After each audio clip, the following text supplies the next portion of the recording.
much fun is it to teach totally online? Well, I feel like I haven't left this room in about 8 months, but other than that. You're probably way better prepared than most people. It hasn't been too bad. So maybe we should start. How about if Catherine, if you introduce yourself? I'm Catherine Schryer. That's it. This is for the recording, right? Right. Right. Yeah. So this is so people know you've been associated with the Explanatory Journalism Project. Right. Right from the very beginning. From the very beginning, when it first came to Ryerson. So yeah. My contribution to the project was very much a theoretical one.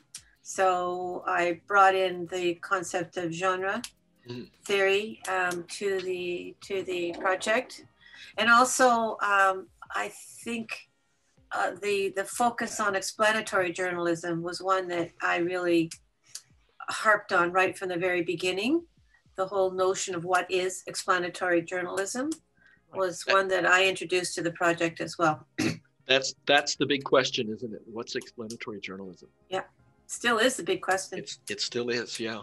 Mm-hmm. I think that's a good segue to Bob. Sure, I'm Bob Clapperton. I was brought into the XGO project mainly because I've been working on using natural language processing and machine learning to try and develop content analysis methods. And it's been great so far. Okay, I'll introduce myself too. I'm Charles Davis, RTA School of Media. And actually, I'm working a lot now on audiences. And the Explanatory Journalism Project is really about audience uptake and impact, the impact of explanatory journalism on audiences. So we haven't really got there yet. We're still trying to figure out what exactly do they mean by explanatory journalism. So Catherine, how did you conceptualize that? Explanatory journalism? Yeah. How did I conceptualize it? Well, I basically saw it as a genre that appears to basically traverse the area between journalism and between academia. So when I first started looking at the explanatory journalism articles, I noticed features or strategies that came from journalism, but I also noticed some features and strategies that come from academia. So for example, the focus and traceability of references was definitely a strategy that comes from academia versus looking at, for example, the introductory paragraphs of many explanatory journalism pieces. They definitely reflect some of the strategies that you see more in journalism than you see in academia. So for example, the construction of audiences tends to happen more in the introductory paragraph, and there I saw the hailing or the invocation of audiences that were far more in the area of journalism. But it was that interesting combination of features from journalism and features from academic genres that I found particularly interesting. And I still think I can see the differences between scientific articles, more scientific articles, and more art, art-based articles in terms of the very structure of the pieces. Right. So the scientific articles really do tend to, you can see sometimes the strategies from science in there, even in the structure of them, the way they report methods, for example, which is never reported in journalism, pure journalism articles, or rarely, whereas you could see that in the science articles. Right. So yeah. This might be a good time to remind our audience that the Conversation Canada is actually a hybrid. It's a collaboration between two sectors, the university sector and the news or journalism sector, because the articles are sourced from people in university who write them, but actually they're curated and edited by professional journalists. And maybe that's what accounts for this hybridity that you're seeing in there. Yeah, So I know you've worked closely with Bob to around what exactly is an explanation, and then Bob is going to look for that and find ways to identify it algorithmically. Yeah, because what I found was interesting when I went into the literature and looked at explanation, even explanation as a concept, and I actually found the literature was not in journalism. That I could find almost nothing in journalism that actually looked really at the whole nature of explanation. And where I found the richest sources was actually in rhetoric, but particularly rhetoric, interestingly enough, published in the 60s, 70s, and 80s. I found nothing beyond that in terms of really looking at the whole nature of what explanation actually is and how it functions. And it is a tradition in rhetoric that actually goes back hundreds of years, looking at the whole nature of explanation. But that whole area of research kind of stopped at about in the 70s or 80s. Yeah. So that's interesting. Bob, how have you used machine learning to help us understand what is explanation? So we took the work that Catherine did in creating a code book and starting to break down explanation. Took the parts of it because the idea would be computational linguistics is not going to be as effective in trying to figure out what explanation is, and trying to figure out using machine learning. The idea was to try to train algorithms to actually recognize what lay underneath the elements of explanation that were put forward. So the first thing we did with Catherine's code book was to take the rhetorical temporal aspects of deliberative, epideictic, and forensic, which is kind of a past, future, and present kind of a way that the article works, broke down some linguistic markers of it, mostly modal verbs and things, and trained an algorithm to be able to identify the parts of an article that were more deliberative, the parts that were more forensic, the parts that were more epideictic. And from there, we started to work on other aspects of the code book, such as stance and evaluation, and then working that into trying to detect a claim. So working out linguistic models to be able to train the algorithm to say that these parts of the article are making a claim, connected then to a deliberative temporal aspect. And then the idea of evaluation, being able to try to get the phrases that follow that have without getting too much into the linguistic breakdown of it. The idea being that we want to be able to run massive amounts of articles through it to be able to get quantitative readings of aspects, such as whether something's trying to be deliberative and whether something's trying to be more forensic, looking at taking something apart, where the practical use at the end of that would be something. In my research, I'm interested in how explanatory journalism works with deliberative democracy and what kind of a role it plays in trying to look at social issues such as the intertwining of future of work and the future of education, and whether or not there's the idea of explaining it actually steps them into more of a deliberative stance where they're trying to put forward what should be done. And the machine learning aspect of it is going to be something that allows us then to compare it to magazine articles, to different genres, and potentially get a machine learning algorithm that could detect whether something is trying to be explanatory versus being informational. Right. Well, okay, that's interesting. And this might be a good time to interject that explanatory journalism is one of a plethora of new genres in journalism that have been introduced over the last 10 or 20 years. There's constructive journalism, solutions-based journalism.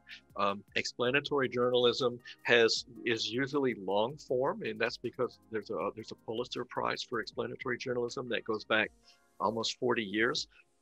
There's of course opinion journalism, and if we can find ways to linguistically differentiate among those, that would be very interesting.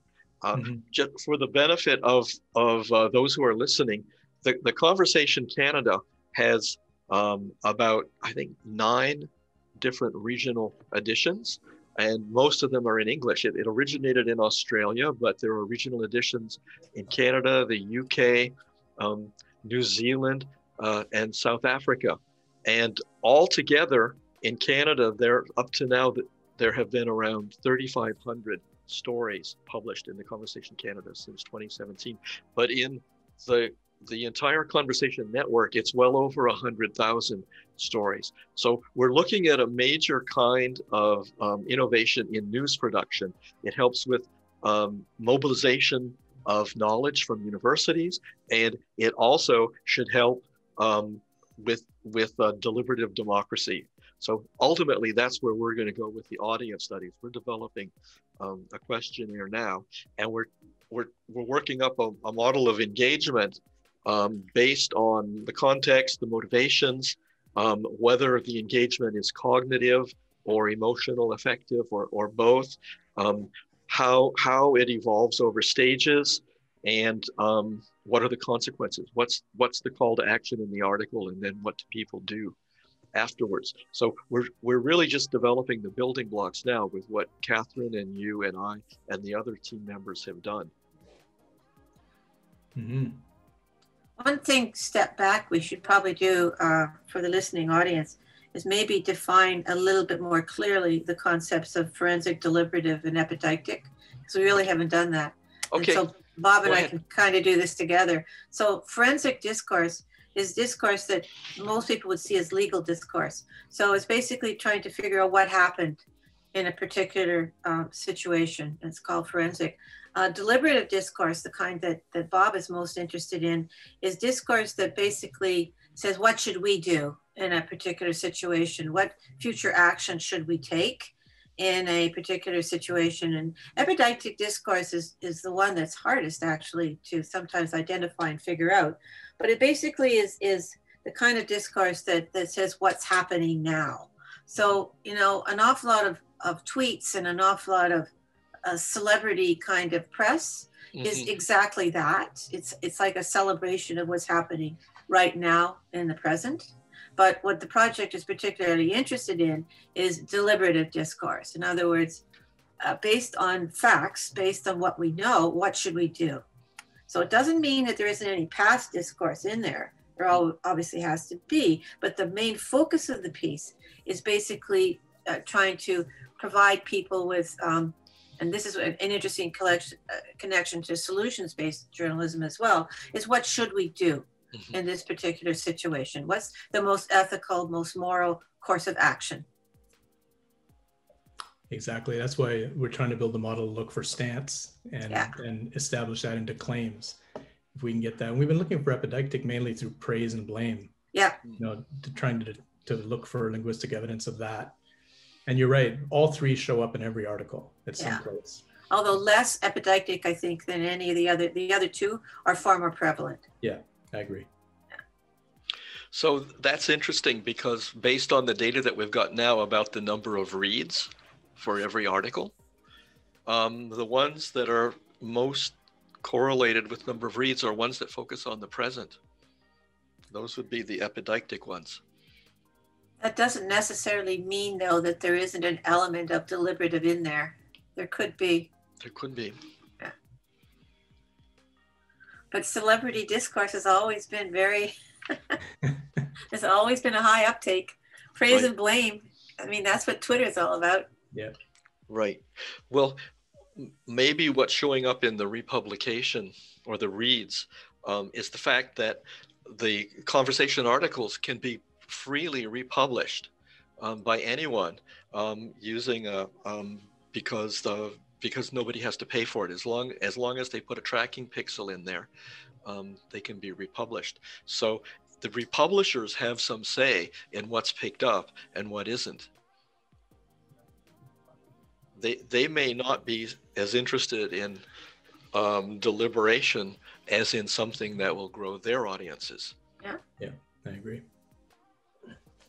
I would still say, though, there's an extraordinary difference between what counts as epideictic discourse in the conversation versus what counts as epideictic discourse in something like, I don't know, what's another publication, in a more, can I say, socially oriented kind of publication. I would still say there's an incredible difference because of the fact-based nature of most of the articles in the conversation. The fact that you can source the resources back in most articles. You got any preliminary findings in terms of?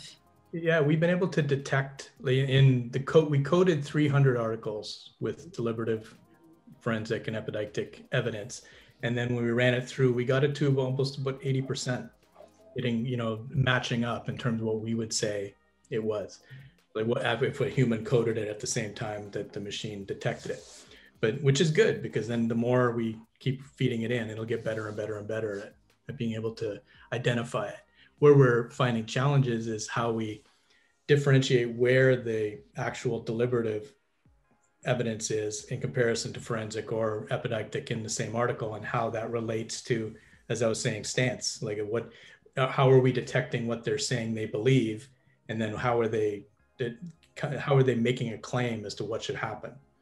And we've been working on that, and hopefully I'll have something to show in about a month and a half. That's interesting. So then maybe then we can find a way to match the characteristics of the story with the way audiences respond to it.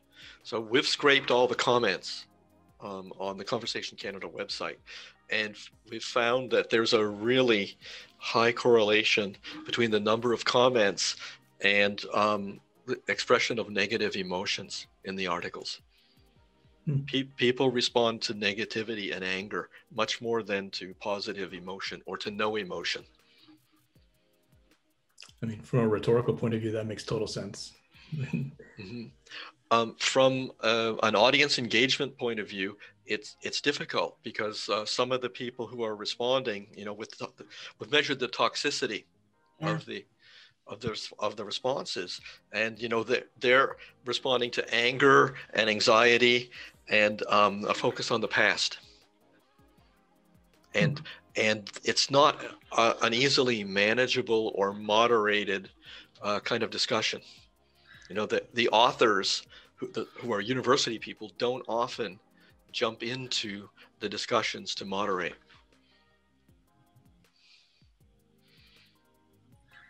It's a really interesting commentary on the whole state right now of journalism, and I would also say our culture. That somehow or other we need a corrective for this. What's going on, and are some of the features, because nothing will ever be a total corrective, but it's almost like, should you buy into that kind of trajectory? Should you see it as the measure of success in terms of commentary, or should you be looking for another measure of success somehow or other, rather than buying into the reaction of toxicity? Right. Now, what that would be is very difficult, because I think that kind of uptake, the kind of more positive kind of uptake that I'm describing, might not show up at all in terms of commentary. What it could be showing up in is policy documents, or I don't even know, changing attitudes. But how to measure that is just, I have no idea how you would get to that. I'd love to see if we could figure out if counterclaims are coming through the comments, or if it's primarily, ad hominem stuff. Well, we'll have to see about that. The deliberation part is hard. And actually, Catherine, what you mentioned about what's the measure of success here, on the one hand, eyeballs for sure, because they want to grow their audience. But we see that there are preferences in the republication network about what gets republished, and about then what attracts more and more eyeballs. But then on the other hand, they very specifically want to use explanatory journalism to make deliberative democracy possible. So they want to be transformative, and that's a lot harder to measure. Yeah, absolutely. Because I'm not sure where that kind of, the republication is not a measure of this, because so many of the presses, so many of the, whatever you want to call them, outlets are only interested in what flares versus deliberative democracy, which is not going to be flaring, quite frankly. Right.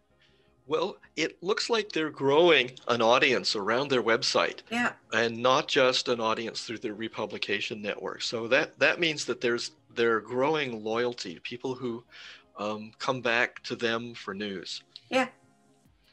I've already, interestingly enough, received emails from people, which I think is kind of hilarious, sending me links to conversation articles. They have no idea I'm involved in this project. So they send me links to articles that they think I might be interested in reading. So I have no idea how you would get that, measure that. But that's that's that informal network of people basically saying, this is a great article, you might be interested in reading it. I would like to take the model that we're building, the analytical tools and the models that we're using the Conversation Canada for, and scale it up to the conversation worldwide.